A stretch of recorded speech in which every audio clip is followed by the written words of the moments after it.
اعوذ باللہ من الشیطان الرجیم بسم اللہ الرحمن الرحیم۔ السلام علیکم ناظرین، ایک بار پھر بھارت کے خوفناک عزائم کھل کر سامنے آ گئے۔ بھارت نے آزاد کشمیر پر حملہ کرنے کی تیاریاں مکمل کر لی۔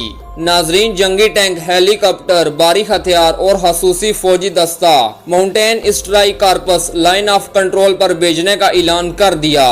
ناظرین، تفصیلات کے مطابق مقبوضہ کشمیر کی خود مختار حیثیت ختم کرنے کے بعد بھارت نے اب آزاد کشمیر اور پاکستان پر حملہ کرنے کے لیے اپنے عزائم کا کھل کر اظہار کر دیا ہے۔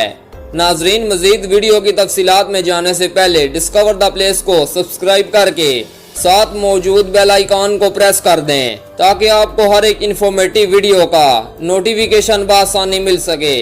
ناظرین، پاکستان کی سول اور ملٹری قیادت کی جانب سے متعدد مرتبہ اس خدشے کا اظہار کیا گیا کہ جنگی جنون میں مبتلا مودی پاکستان اور آزاد کشمیر پر حملہ کر سکتا ہے۔ ناظرین، بھارتی حکومت کے وزیر بھی پاکستان کے ساتھ ایٹمی جنگ چھیڑنے کی دھمکیاں دے چکے ہیں۔ ناظرین، پاکستان کی سول اور ملٹری قیادت نے واضح کیا کہ اگر بھارت نے کسی بھی قسم کی جارحیت کا مظاہرہ کرنے کی کوشش کی تو پاکستان بھرپور اور منہ توڑ جواب دے گا۔ تاہم غرور میں مبتلا بھارت پھر بھی اپنی حرکتوں سے باز نہیں آ رہا۔ ناظرین، اب بھارت کی فوج نے لائن آف کنٹرول پر خصوصی فوجی دستہ ماؤنٹین اسٹرائک کارپس بھیجنے کا اعلان کیا ہے۔ اس دستے میں 15,000 فوجی اہلکار شامل ہوں گے، جبکہ لائن آف کنٹرول پر جنگی ٹینک، ہیلی کاپٹر، بھاری ہتھیار بھی بھیجنے کا اعلان کیا گیا۔